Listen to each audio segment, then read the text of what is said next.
안녕하세요. 여러분을 위한 맞춤 법률을 알려드리는 맞춤법TV의 현승신동입니다.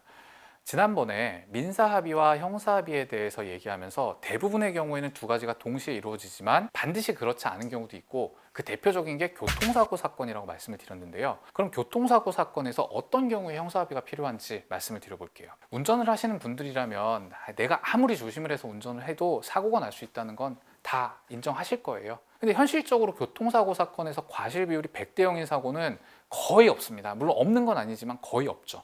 그런데 피해자가 경미하게 다치는 교통사고까지도 모두 형사처벌을 해갖고 전과자 막 만들어내는 건 좀 가혹하죠. 그래서 어떤 분들은 벌금형은 전과가 아니라고 생각하는 분들도 계시는데, 벌금형도 전과거든요.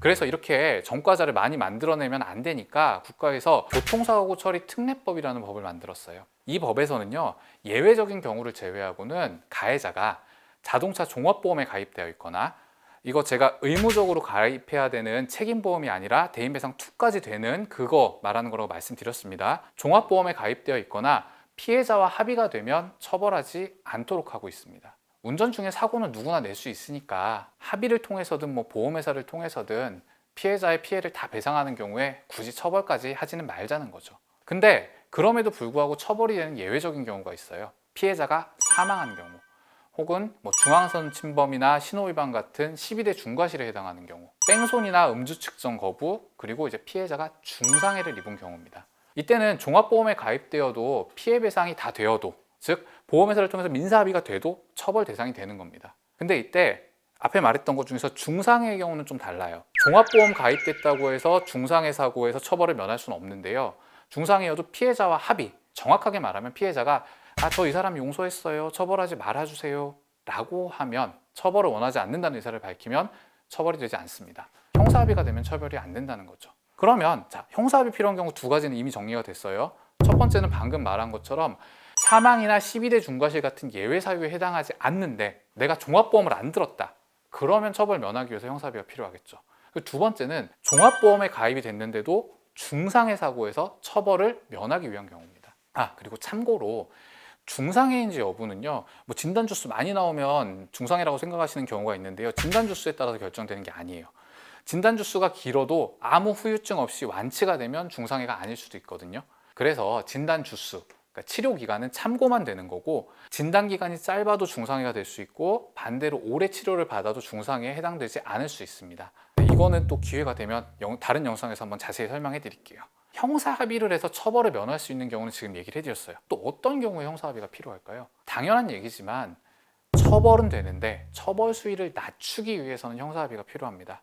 다시 말해서 피해자가 사망한 사고, 12대 중과실 사고, 아니면 사고 후에 뺑소니나 음주 측정 거부한 경우, 이런 경우겠죠. 물론 형사 합의가 안 돼도 다른 요소들을 최대한 어필해서 선처를 받는 예들도 있기는 해요. 근데 합의는 처벌 수위에 가장 큰 영향을 미치는 요소입니다. 그럼 이 경우에는 무조건 형사 합의를 해야 하느냐? 사실 형량은 당연히 어떻게든 낮추는 게 좋으니까 물론 하는 게 좋죠. 근데 문제는 피해자가 얼토당토하는 합의금을 요구하는 경우예요. 이 경우에는 상황에 따라서 결정을 해야 한다고 말씀을 드릴 수밖에 없습니다. 형량은 가해자의 전과 유무, 반성 여부, 재범 방지 노력, 피해자의 과실 유무, 사고 내용, 이런 거 다 고려해서 천차만별로 다 다르게 나오기 때문에 구체적인 사건 내용 없이는 예상하기는 어려워요. 만일 여러분이 교원, 공무원, 군인 이런 거라면 벌금형보다 무거운 형을 받으면 아마 알고 계실 거예요. 그리고 연금도 감액됩니다. 소청심사, 민사, 행정소송 이런 거 전부 안 됩니다. 공기업, 사기업을 불문하고 조금 규모가 있는 회사의 회사원인 경우에는요, 사내 인사규정이나 취업규칙 한번 확인해 보세요. 거기 징계 관련 부분에 금고 이상의 형이라는 표현이 나오면 위험합니다. 벌금보다 무거운 형을 받으면 징계예고될 수 있는 거거든요. 참고로 징역은 아시겠지만 금고는 모르는 분들이 많으니까 말씀드릴게요. 교도소에 가두는 형벌은 징역 말고 금고라는 것도 있어요. 징역은 역자가 들어가거든요. 그래서 교도소에 있는 상황에서 이게 노역이 부과돼요. 근데 금고는 그냥 가둬두기만 하는 거예요. 본인이 원하면 물론 작업은 할 수 있죠. 금고는 주로 과실범한테 부과되는 형입니다. 당연히 징역보다 가벼운 형이에요. 그러니까 앞에 말한 금고 이상의 형에는 당연히 징역형이 포함이 되는 겁니다. 자, 아무튼 이런 상황에서 예를 들어서 신호 위반으로 가벼운 접촉사고가 났고 피해자는 전치 2주 염자래요. 나는 과거에 이런 사고 낸 적 한 번도 없어요. 근데 피해자가 신호위반 사고라고 하면서 합의 안 하면 콩밥 먹을 줄 알아라, 뭐 이렇게 협박을 합니다. 안 하셔도 돼요. 콩밥은커녕 그냥 이거 웬만하면 특별한 사정 없으면 벌금 나옵니다. 자, 이 경우는 어떨까요? 자, 음주운전 전력 한 번도 없어요. 면허 취소 수치의 음주 상태에서 운전하다가 신호 대기 중에 깜빡 졸아가지고 앞차를 콩 박았습니다. 근데 피해자가 내려갖고 이제 술 냄새 나니까 신고하고 2주짜리 진단서 냈습니다. 만약에 여러분이 자영업자라면 형사합의 굳이 안 해도 돼요. 이런 상황에서 초범이 구속까지 가는 일은 없을 거예요. 근데 이게 징역형의 집행유예가 나올 수도 있거든요. 그럼 어떻게든 벌금형을 받기 위해서는 형사합의를 해야 합니다.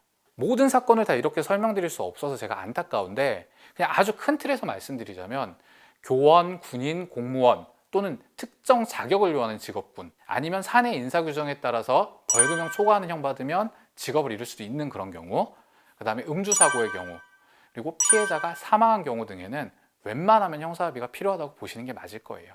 구체적으로 내 상황에서 형사합의가 필요한지 여부에 대해서는 자세한 내용을 제가 들어보고 답변을 드릴 수밖에 없다는 점은 양해 부탁드립니다. 근데 어쨌든 자, 종합보험 없다, 보험은 있지만 피해자가 중상해다, 이런 경우에는 처벌 면하려면 형사합의 해야 됩니다. 그리고 구속이 될 수 있는 상황이다, 아니면 구속 안 돼도 처벌 수위에 따라 지금 직업이 날아가게 생겼다, 이런 경우에는 형사합의가 되는 것이 확실히 유리하다라고 정리하면서 영상 마치겠습니다. 감사합니다.